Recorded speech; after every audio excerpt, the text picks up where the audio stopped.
Welcome to the CEO Bros Podcast, After Hours, with Brian Baldoff, co-founded, grew, and sold VHT Studios.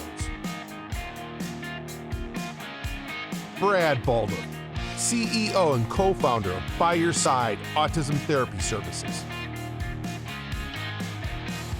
Matt Croak, the consummate entertainer, jack of all trades, and serves as our host.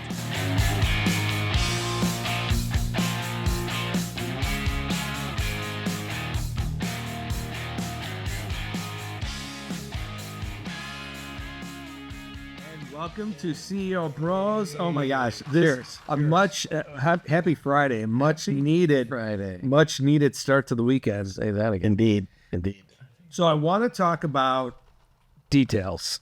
I think that's what we should talk about today. There's the phrase, the devil's in the details. I think it's something that seems very basic, but can get away from you. As two CEOs, the importance of details. I got a funny story about detail. About knowing the details. We just got back from Las Vegas. We went to catch the Bears Rangers game, and Bears. Yeah, exactly. And it reminded me of a time that I went to Vegas where I got a rental car. Is that any of our stories start in Vegas? They start in Vegas. Well, and I got a rental car, and I got a rental car because we were playing golf or something, but most of the time you need the car. And one of the final nights I was in Vegas, I had moved the car from hotel to hotel because we went to a couple different conference parties, like post-conference parties. And we had then walked through several hotels after having moved the car a couple times and ended up about 2 a.m. We're playing blackjack. Somebody said to me, "Hey, when are you leaving?" And I said, "I'm leaving at like 8 a.m. And I said, "Oh my God, I have a car." And I honestly didn't remember the color of the car, the brand, the model of the car, make of the car, anything about it. I just remembered I had a car and that I had moved it around from hotel to hotel. I didn't even remember what hotel, what car, model, make, color, anything. It's the worst. And somebody said, "Well, check your key fob," because the key fob typically is that key fob was just a regular key fob. Didn't have anything related to the car, the rental or anything. I don't remember what rental it was. And I was completely sober. There wasn't anything wrong, but I was just couldn't remember. And so the reality was that the guy that was with me said, "Hey, I'll actually go and find your car after you leave." I said, "Really?" I said, a good friend of mine said, "I'll find your car for you." And it wound up, he called me the next day. He said it took him about 3-4 hours to get it, but he tracked through multiple hotels. And he said that he went to the middle of a parking garage and he actually hit the key fob. He hit the emergency alarm and he could hear the alarm going off in the distance. And then he'd get on the elevator and he'd go up a couple of floors and then it would get closer and then he'd go up another floor and it got closer. And then finally he got to it. And he's like, and I go, "Wow, what kind of car did I have?" He goes, "You have a white Chevy?" I'm like, "Oh my God." Know the details. If you don't, you're as lost as wandering through a Las Vegas parking lot. That's how important the details. Multiple Las Vegas parking lots. No, that's exactly it. But talking about details in general, I mean, it is like a roadmap. Well, not a roadmap. Not from the standpoint of like a lot of people don't, I think, take the time to get into the details within their own businesses. They'll look at it from a broad brush standpoint. They'll look at it from a high level. They'll let the details be handled or figured out by those that are working with them. And I actually feel differently about it from the role that I've been in as the CEO. I've tended to get into the details a lot more. And I think that it proves out in the end that you learn a lot by digging into the details. So, and I know, Brian, that's not something necessarily you and I don't always say you don't care about the details, but you and I probably look at that a little bit differently. Yeah, I've got a different experience. So I don't want to say over focus on the detail. I agree. I don't think anybody disagrees that details are unimportant. My experience has been looking at the details gets pushed to the end and then never happened. And so I was always infamous for bringing up a specific detail or two early in the process, as something was being developed or, planned or whatever, I would say, well, make sure we do this. And everybody would say, that's details. We'll get to that later. And I just knew in my gut, like, this is going to roll out and it's not going to be there. That's why I'm bringing it up. And everybody would assure me, no, it'll be there. We got a lot of other things to work through first. And then sure enough, it would roll out and I'd be like, hey, where's the button for the such and such? Oh, yeah, you did bring that up 6 months ago, didn't you? Like, yeah. So, for me, it was probably bad timing for, to tell other people about a minute detail that's going to be important at the end. But has it ever hurt? Has it ever hurt you? Have you ever found out? Yeah, it hurts all the time because I think that happens a lot with projects in general. You're rolling something new out, a marketing campaign, a new product, whatever. You know how it is. It's like, you set that date and there's a lot of things contingent on it. So you got to hit the date. And then all of a sudden details start falling off the plate and the thing gets rolled out. And it's like, hey, we're missing a very important piece. Yeah, it may seem minor, but for the customer experience or for the process to work, like this piece needed to be there. I know it's small, but it's important to making the thing work. I can't think of a good analogy now where one small piece, maybe like a cord connecting to a camera, is a very small piece in our whole setup here. But if somebody doesn't think about it ahead of time, the whole thing's shot. We can't record. I always thought the details were a missing detail was a byproduct of a bigger issue that would wind up happening down the road. That's what I've always found, is that people that miss details, you always brought up the story about Panhandle. Yeah, right. The M&M story. The brown, brown M&Ms. They had in the rider that they wanted brown M&Ms, and everyone thought that, oh, look how pompous they are. And the manager said, no, I did that because if I went into a dressing room and I saw brown M&Ms, then I had to start looking at rigging. I had to start looking at lights, because if they can't get that detail, what else are they missing? So he picked a very simple detail to test them, and that's why no brown M&Ms had to be in the rider. And that's what I always, so I believe very firmly in the line, inspect what you expect. We said this in early podcasts. I've said it multiple times. My leadership team has heard me say it a lot of times, because when you start inspecting what you expect, you start getting into the details of things. You start finding that if certain details are missed, it's usually a byproduct of something else is missed. And if that's missing, and then Brian, you're talking about the client experience. The client experience may involve a whole host of things in which a few details are extremely important. Maybe a follow-up phone call on a specific service that was provided, or a check-in point that you committed to the family or the client or the parent or whoever you're serving, that you would check in, and that was just a detail of the overall program, but you don't do it. It sends a strong message of like, okay, well, they don't see through on the things they talk about. So I actually think that, and people could call those other things than details. I consider that a detail as the overall program. Like, if you're committing to these 6 or 7 things, then not only make sure those 6 or 7 things are working, but make sure that if that one thing involves 4 parts, make sure the 4 parts of that one thing is T's are crossed, I's are dotted, right? That you've got every aspect of those components checked off. Because one little thing I think along the way, and again, I'm not talking like minutia, the busy. Right.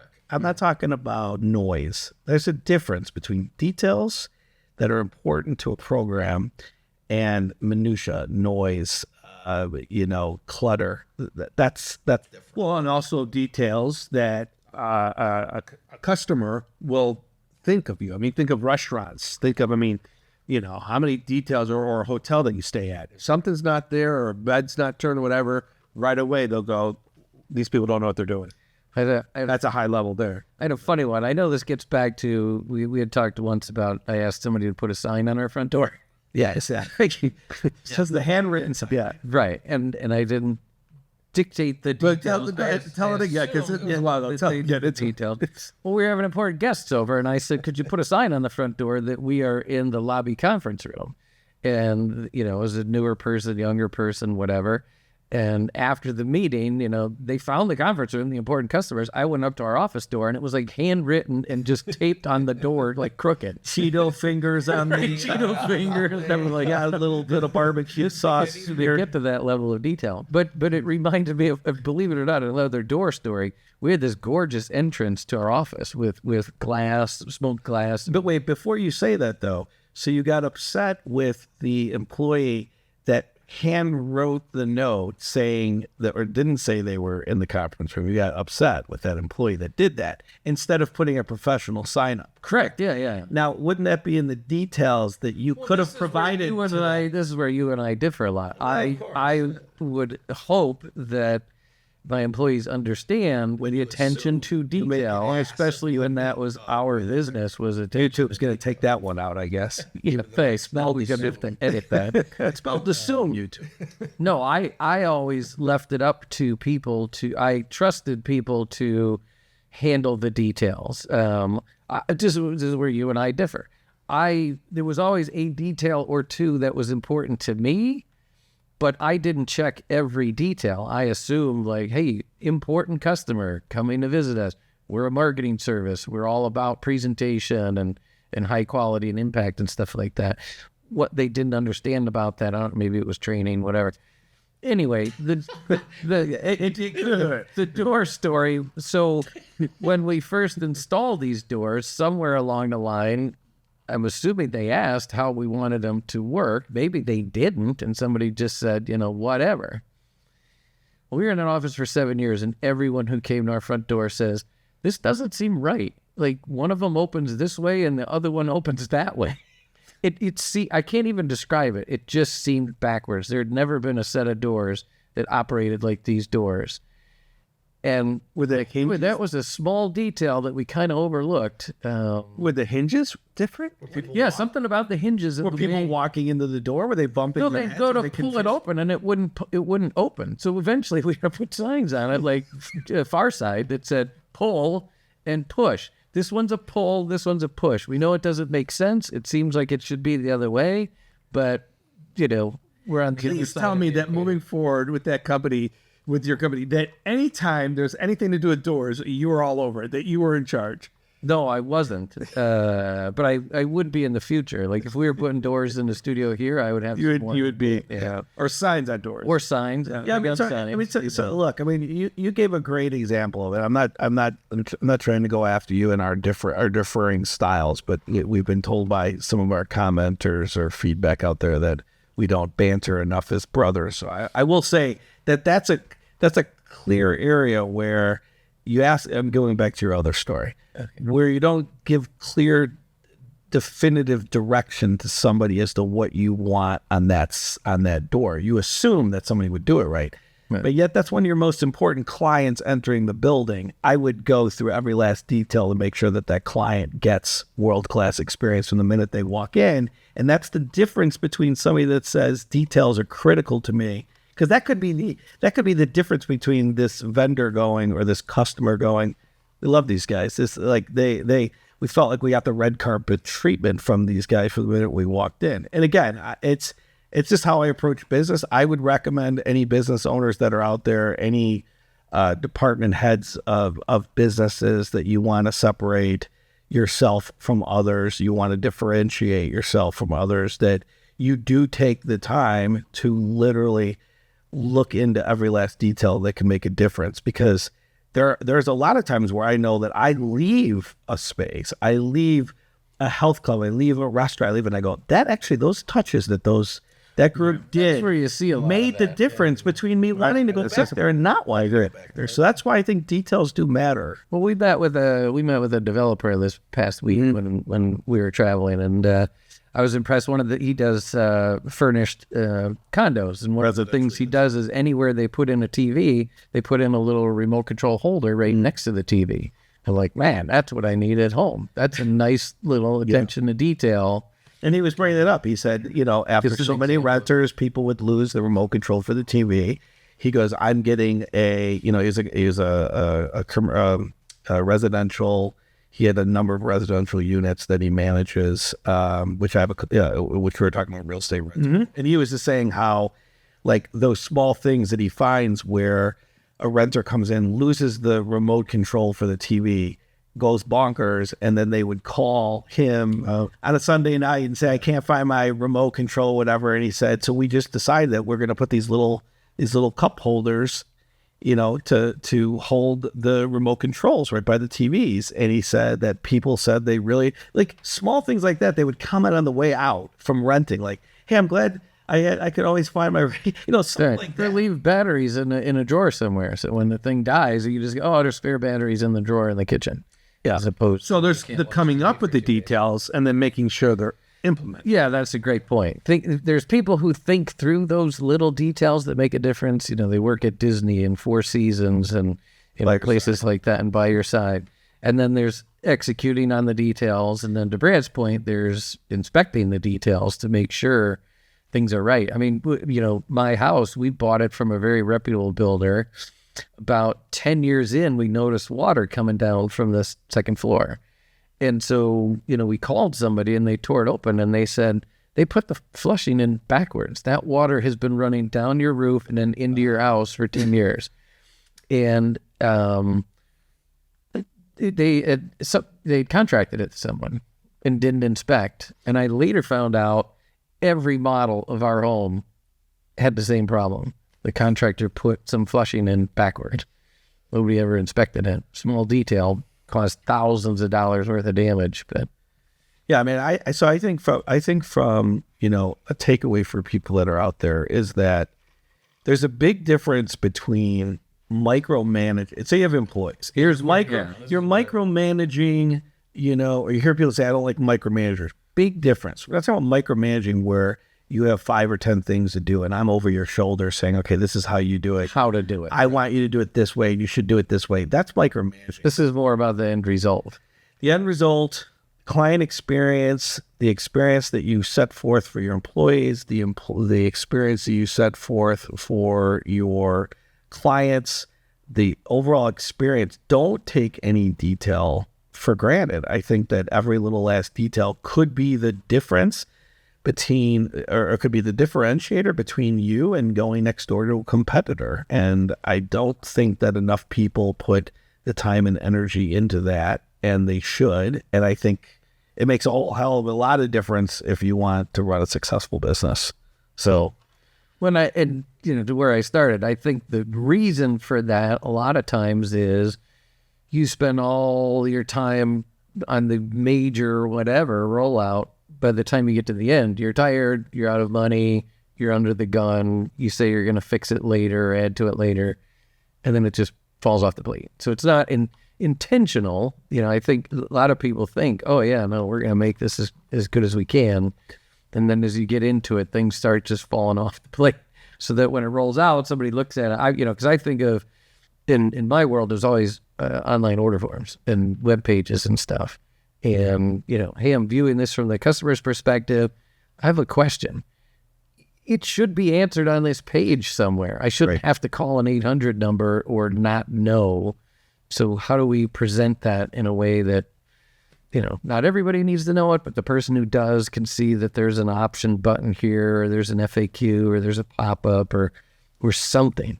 Because I like your point, man, about somebody's got to think through the details, and then someone else has got to implement. And then somebody else has got to follow up to make sure they're being done.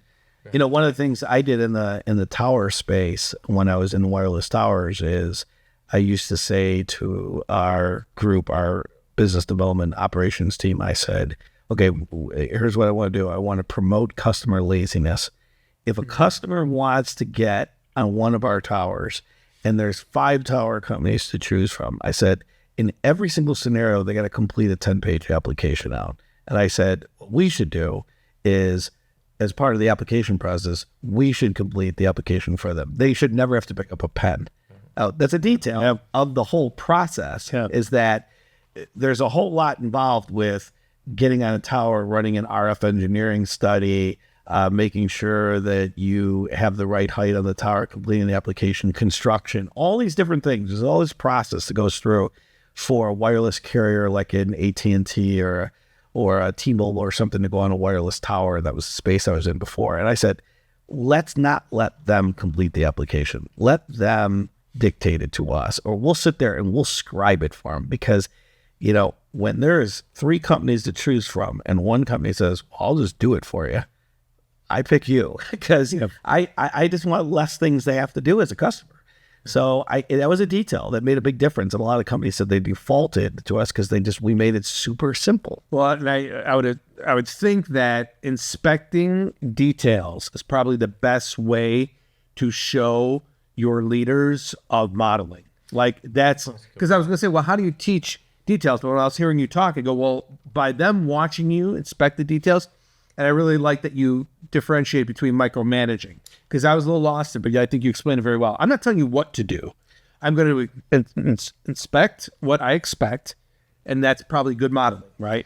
The best way to teach others how to... We had a president once, this was a long time ago. This issue has been resolved now, I think, because of such a focus on packaging. But this was at the telephone company. We had a hardware product that engineering just busted their ass on. This was like the best piece of equipment you could get. And he said, great, I'm going to order one. So he ordered it, was delivered, brought the engineers in. He goes to set it up. He's like, how do I connect this to my computer? And they go, well, it depends on what kind of computer you have. You would need either this cable or that cable. He's like, so you're telling me I can't plug this in and use this right now? Wow. They're like, well, you know, we could include 2 cables, but that's going to, you know, that's an unnecessary expense. He's like, really? Compared to me getting this as a customer and I can't even use it until I go to Radio Shack or wherever and buy a cord? So nowadays, I'm impressed. I see a lot of places, you know, you get the different connectors, whether you need them or not. It's like, hey, you have the 5 different sizes because we don't know what you're going to have. And now I'm kicking myself. We didn't mention the biggest detail snafu in the history of all details, Stonehenge. Exactly. It's Spinal Tap 2. Stonehenge. It's wait, where's the real model? That is the real model. It's supposed to be. In theaters near you, Spinal Tap. Nigel's not supposed to know what 12 inches versus 12 feet means. Well, this is the piece. This is the piece? Yes. Are you telling me that this is it? This is scenery? Have you ever been to Stonehenge? No, I haven't been to The Stonehenge. triptychs are 20 feet high. You can stand 4 men up them. Ian, I was asked This to build is a insane. triptych This isn't a 18 piece of inches scenery. high. Look, this is what I was asked to build. 18 inches, right here, it's specified, 18 inches. I was given this napkin, I mean... Forget this. I do not, for one, think that the problem was that the band was down. I think that the problem may have been that there was a Stonehenge monument on the stage that was in danger of being crushed by a dwarf. All right? That tended to understate the hugeness of the object. I really think you're just making a much too big a thing out of it. Making a big thing out of it would have been a good idea. So my biggest takeaway is that it takes Brian 7 to 10 years to discover major components of housing. Well, 7 years for a door, 10 years for a leaky roof. So it takes about, you know. That lack of attention to details. Yeah, it's fine. And my detail for all of you, hit that subscribe button. Reach out to us. It's free. Subscribe does not mean you're paying for anything. It just means you get content automatically delivered to you. We come out every Friday after hours. Speaking of details, I think I left the pizza in the oven. Oh, okay. Well, cheers later. Smoke it twice. Cheers. Happy Happy Friday.